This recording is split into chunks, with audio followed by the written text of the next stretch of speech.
Pues ¿quién es mayor, el padre de la fe o Melquisedec? De los lomos del uno salió Leví, a quien le son entregados los diezmos de todo. El otro es figura y símbolo de aquel que no tiene principio ni fin, pues su sacerdocio es para siempre. Leví no puede ser mayor que Cristo, por lo tanto el mejor sacerdocio invalida y da por terminado el primero. El doctor Rubén Tenorio presenta Pablo, del sistema levítico al de Melquisedec.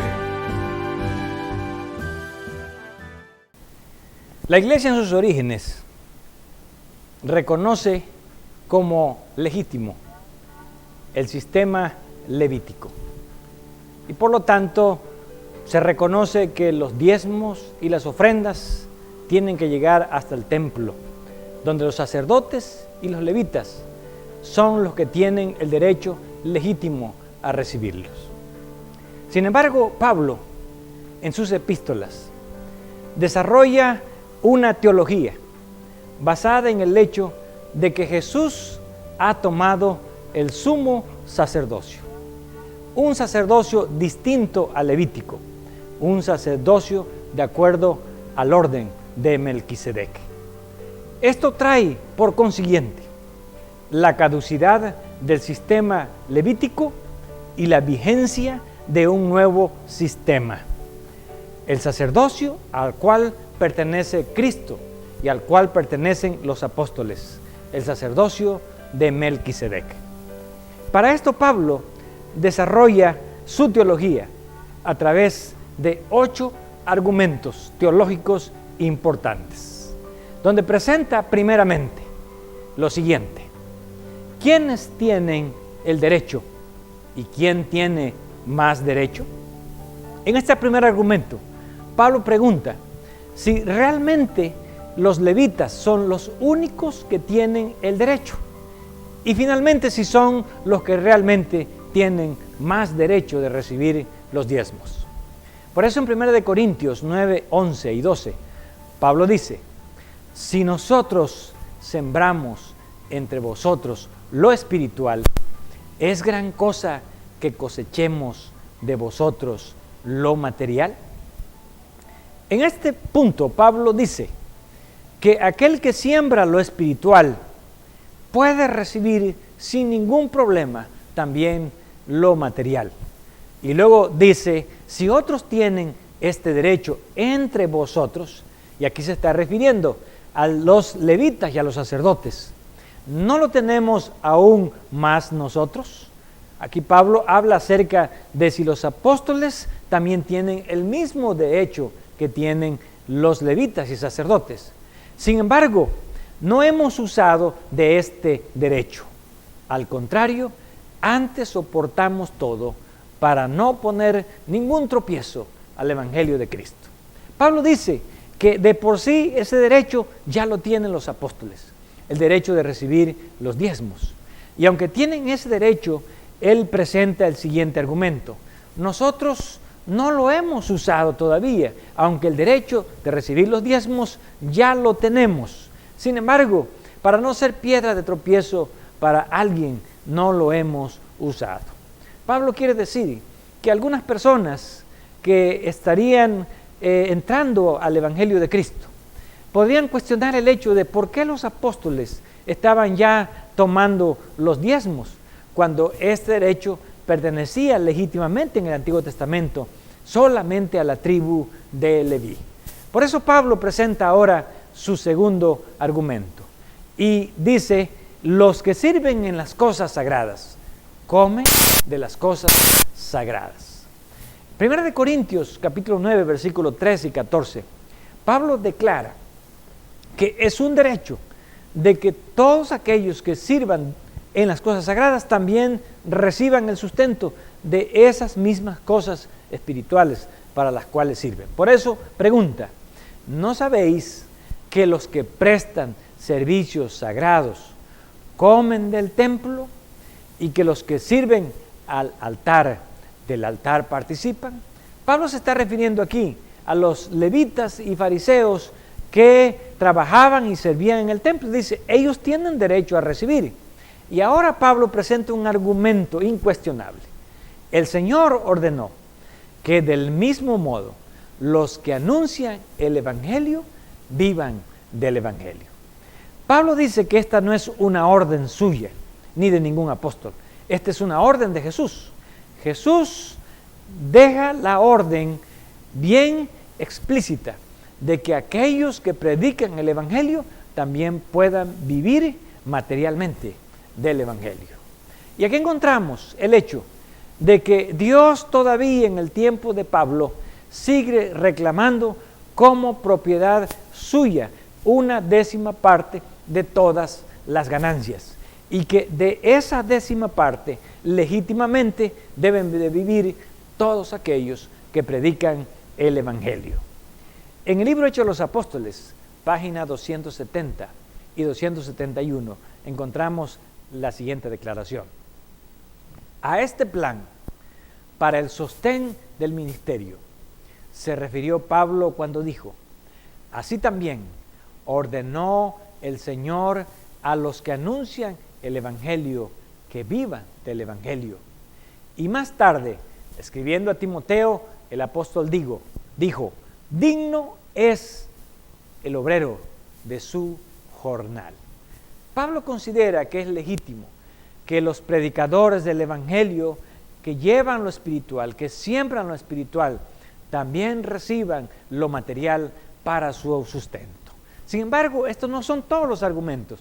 Pablo presenta un tercer argumento, donde dice, hay dos sacerdocios hasta aquí. Uno, el levítico, el segundo, el de Melquisedec. ¿Cuál de los dos es el permanente? Y entonces presenta el siguiente argumento en Hebreos capítulo 7, versículo 1, donde dice, porque este Melquisedec, rey de Salem, sacerdote del Dios Altísimo, que salió a recibir a Abraham, que volvía de la derrota de los reyes, y lo bendijo, a quien asimismo dio Abraham los diezmos de todo, cuyo nombre significa primeramente Rey de Justicia, y también Rey de Salem, esto es, Rey de Paz, sin padre, sin madre, sin genealogía, que ni tiene principios de días, ni fin de vida, sino hecho semejante al Hijo de Dios, permanece sacerdote para siempre. ¿Quién era Melquisedec? Pablo dice, Melquisedec ya era sacerdote antes que Leví naciera. Por lo tanto, si vamos al origen, el sacerdocio de Melquisedec es antes que el sacerdocio levítico. ¿Qué carácter tiene el sacerdocio de Melquisedec? Pablo dice, es un sacerdocio que permanece para siempre. Por lo tanto, él pregunta, ¿cuál es el mayor de estos dos? Y entonces nos lleva a Hebreos 7, 4 y 5, donde dice, considerad, pues, cuán grande era este, o sea, Melquisedec, a quien aún Abraham, el patriarca, dio diezmos del botín. Ciertamente, los que de entre los hijos de Leví reciben el sacerdocio, tienen mandamiento de tomar del pueblo los diezmos según la ley, es decir, de sus hermanos, aunque estos también hayan salido de los lomos de Abraham. Así que Pablo dice, ¿cuál es mayor? Siendo que Abraham le dio los diezmos a Melquisedec y no Melquisedec a Abraham. Y él continúa su argumento en los versículos 6 y 7, donde dice, pero aquel cuya genealogía no es contada de entre ellos, tomó de Abraham los diezmos y bendijo al que tenía las promesas. Y sin discusión alguna, el menor es bendecido por el mayor. Pablo dice, ¿quién es mayor? ¿El que bendice o el que recibe la bendición? Pablo dice, el que da la bendición es el mayor. Por lo tanto, Melquisedec bendice a Abraham, así que Melquisedec es el mayor. Pablo presenta un cuarto argumento, donde dice, entonces, ¿quién le paga los diezmos a quién? ¿El mayor al menor o el menor al mayor? Y nos lleva a Hechos capítulo 7, versículo 8 al 10, donde declara: y aquí ciertamente reciben los diezmos hombres mortales, pero allí uno de quien se da testimonio de que vive.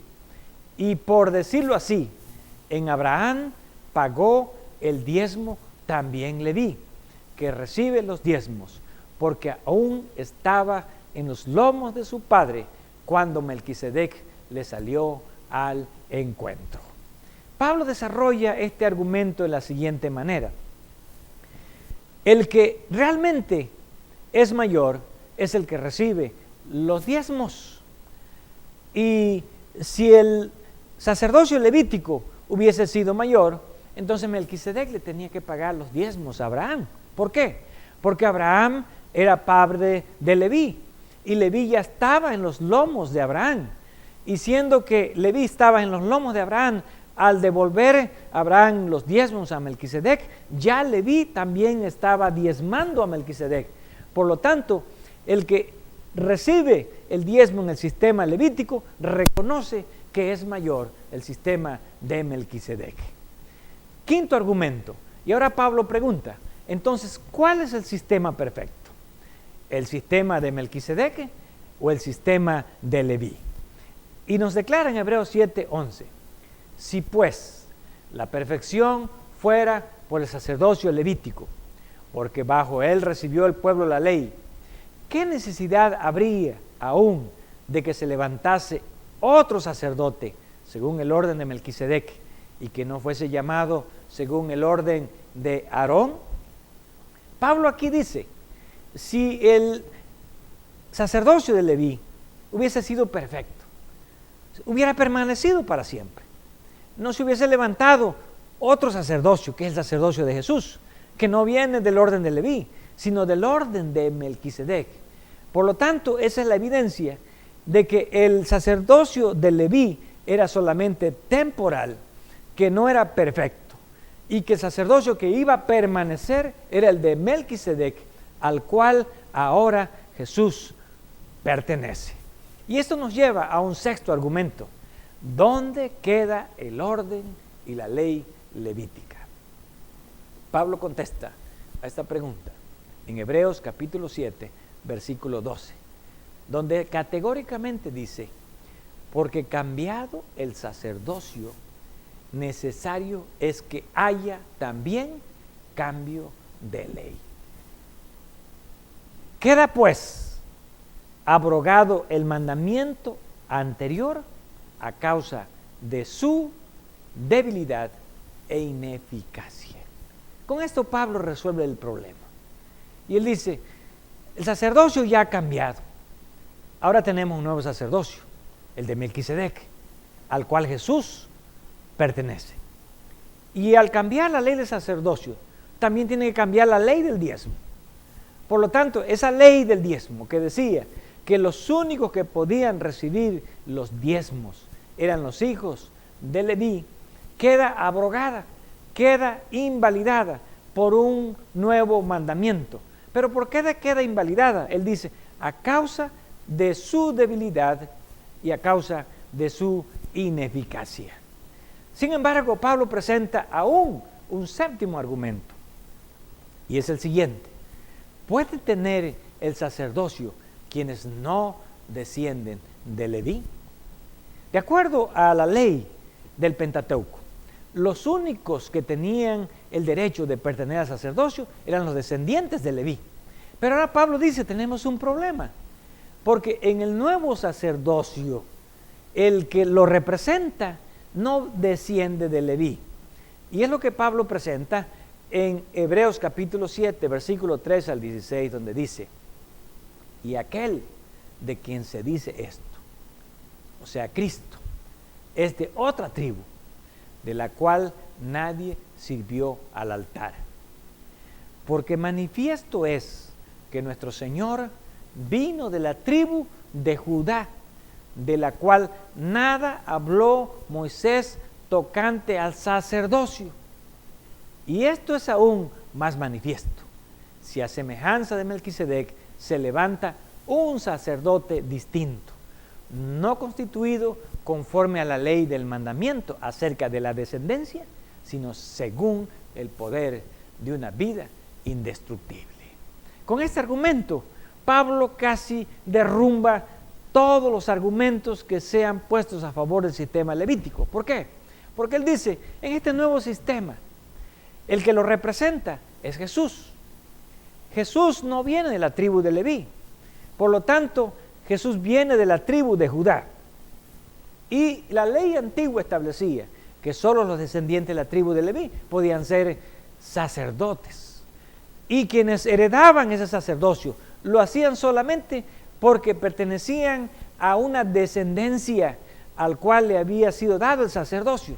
Pero Pablo dice, Jesús no lo obtiene por ser descendiente de Leví.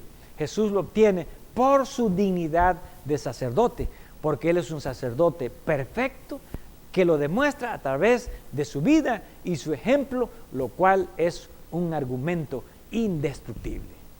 Finalmente, se presenta el último argumento, el octavo argumento. Y esto es presentado en el libro de Apocalipsis, donde se hace la siguiente pregunta. ¿A quiénes entonces se constituye como reyes y sacerdotes?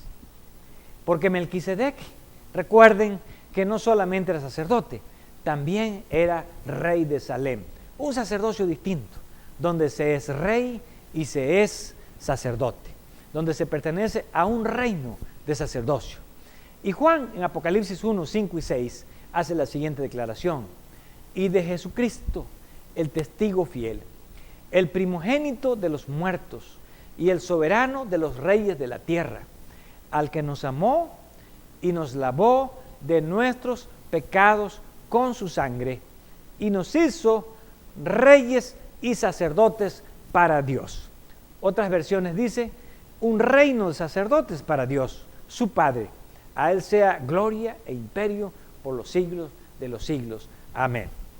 Ahora Juan dice, todos los que pertenecemos a Cristo Jesús, no importa de qué tribu hayamos venido, por el hecho de ser creyentes en Jesús, podemos constituirnos o en reyes sacerdotes o en un reino de sacerdotes. Por lo tanto, con estos 8 argumentos, se llega a la conclusión siguiente con respecto al sacerdocio levítico en el Antiguo Testamento. Y es que es verdad que Dios en el Antiguo Testamento hizo una provisión temporal a través del sacerdocio levítico para suplir las necesidades de los creyentes, de los fieles, en los siguientes 3 aspectos. En primer lugar, los que ministraban en el santuario y en el templo podían recibir el primer diezmo y las ofrendas correspondientes de acuerdo a la ley levítica. En segundo lugar, había un segundo diezmo, el cual era destinado para suplir las necesidades de los pobres y los gastos de las reuniones religiosas de la familia. Este segundo diezmo, como ya hemos explicado, se daba solamente durante 2 años. Finalmente, venía el diezmo trienal, donde se dedicaba ese segundo diezmo para suplir las necesidades de los pobres. En tercer lugar, se habla también de otras ofrendas que ayudaban en el mantenimiento y a las necesidades materiales del templo, que eran contribuciones especiales.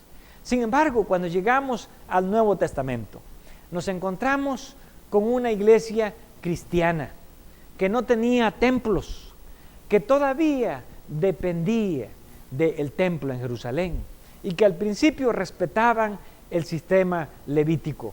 Por lo tanto, los mismos cristianos contribuyeron a las necesidades del templo de Jerusalén, que finalmente también fue destruido en el año 70 después de Cristo. Y como ellos aún tenían que atender necesidades de la iglesia, entonces al principio solamente recibieron la ofrenda de los pobres, que suplían todas las iglesias y que eran recolectadas y traídas a Jerusalén, donde era administrada por los principales líderes de la iglesia. También los cristianos entendieron que ese sistema levítico, y especialmente Pablo lo desarrolla en su teología, era un modelo en cuanto a los principios, pero no exactamente en cuanto a la forma.